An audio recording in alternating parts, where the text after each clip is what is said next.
Welcome জনাইছো। তাৰ পিছতে আহিছে মাধৱ চন্দ্ৰ ডেকা, চাহাব আলী, নুৰুদ্দিন আলী, মদন ডেকা, ইব্ৰাহিম আলী, যাদৱ ভূঞা, বাবুল আলী, কুতুবুদ্দিন আলী, নবী হুছেইন, গৌতম ভূঞা, মুন আলী, মনোহৰী ডেকা, তুলতুল আলী, ৰূপচান আলী, ওসমান আলী, সাদ্দাম আলী, আজি যি জইনিং কাৰ্যসূচীত যোগদান কাৰ্যসূচীত যিসকলে যোগদান কৰিলে আটাইকেইজনক ভাৰতীয় জনতা পাৰ্টিলৈ আপোনালোক আটাইকে উষ্ম আদৰণি জনাইছো। ধন্যবাদ। পৰীক্ষিত বড়ো, ৰবিৰাম বড়ো, বলেন্দ্ৰ বড়ো, সুমন বড়ো, কুলেন বড়ো, সকলোকে আমি আদৰণি জনাইছো। আৰু আছে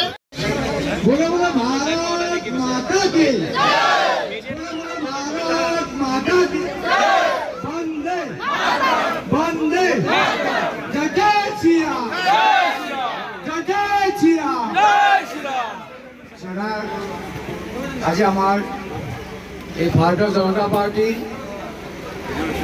এই গড়েশ্বৰ মণ্ডলৰ এই নিৰ্বাচনী মুখ্য কাৰ্যালয়ত উপস্থিত হোৱা আমাৰ কামৰূপ জিলাৰ প্ৰভাৰীত মই এটা কথা জানো, 60-40 কথা কৈছিল, কিন্তু 60-40ৰ 40টো কাম নকৰিলে, সেইটো অলপ কাৰ্যকৰ্তাসকলে অলপ দুখ আছে। এইখিনি হৈ যাব, বুজি পাই যাব লাগে।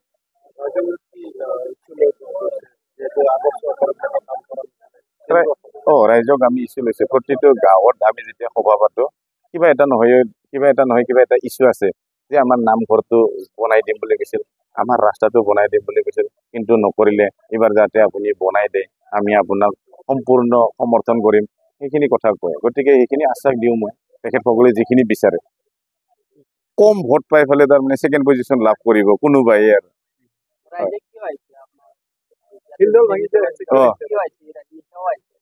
ৰাইজে এটা সকলোৱে নতুনত্ব বিচাৰেতো, নতুন মুখ প্লাছ আৰু ৰাইজৰ লগত থাকি কাম কৰি থকাটো ৰাইজে গমেই পায়। সেইকাৰণে বিশ্বাসত ওলাই আহিছে।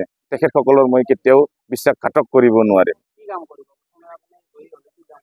ৰাইজকতো উন্নয়নমূলক স্বাৰ্থত বহুতখিনি কাম কৰিব লগা আছে, যেনে ধৰ্মীয় অনুষ্ঠান বা শৈক্ষিক ক্ষেত্ৰখনেই হওক, আমাৰ যিখিনি শিক্ষা কেন্দ্ৰ আছে সেইখিনি আগৰ যেনেকুৱা আছিলে সেনেকৈ আছে। গতিকে সেইবিলাক আমি চোৱা চিতা, শিক্ষিত যুৱক যুৱতীসকলে যাতে উচিত স্থানত জাগা পায়, তেওঁলোকে যিসকল শিক্ষিত নিবনুৱা যুৱক যুৱতীসকলে তেখেতসকলে ভৱিষ্যতৰ কাৰণে যাতে তেওঁলোকে আত্মনিৰ্ভৰশীল সেল্ফ ইণ্ডিপেণ্ডেণ্ট হ'ব পাৰে, সেইবিলাকৰ ওপৰত মই যথেষ্ট গুৰুত্ব দিওঁ।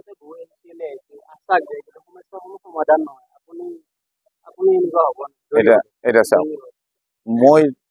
মই সিহঁতৰ নামেই বেলেগ, সিহঁতৰ আকৃতিয়ে বেলেগ, মোৰো নাম বেলেগ, মোৰ আকৃতিয়ে বেলেগ। গতিকে আগৰ লগত তুলনা কৰিব লগা নাই।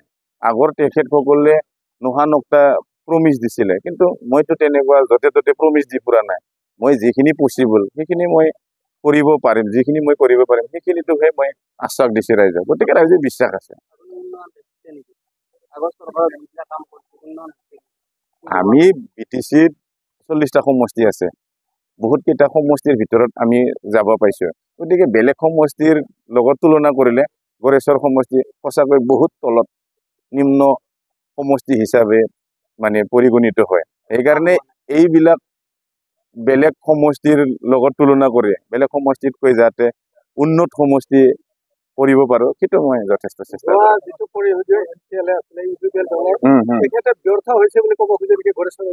এতিয়া আমাৰ ওপৰৰ পৰা নিৰ্দেশ আছে, কোনো দল UPPL হওক BPF হওক, দুটা দলকো মানে একদমবাৰে মিছলিড বা যিকোনো কথা কোৱাৰ পৰা বিৰত থাকিব লাগে। মই প্ৰতিটো দলকে মই শ্ৰদ্ধা কৰোঁ।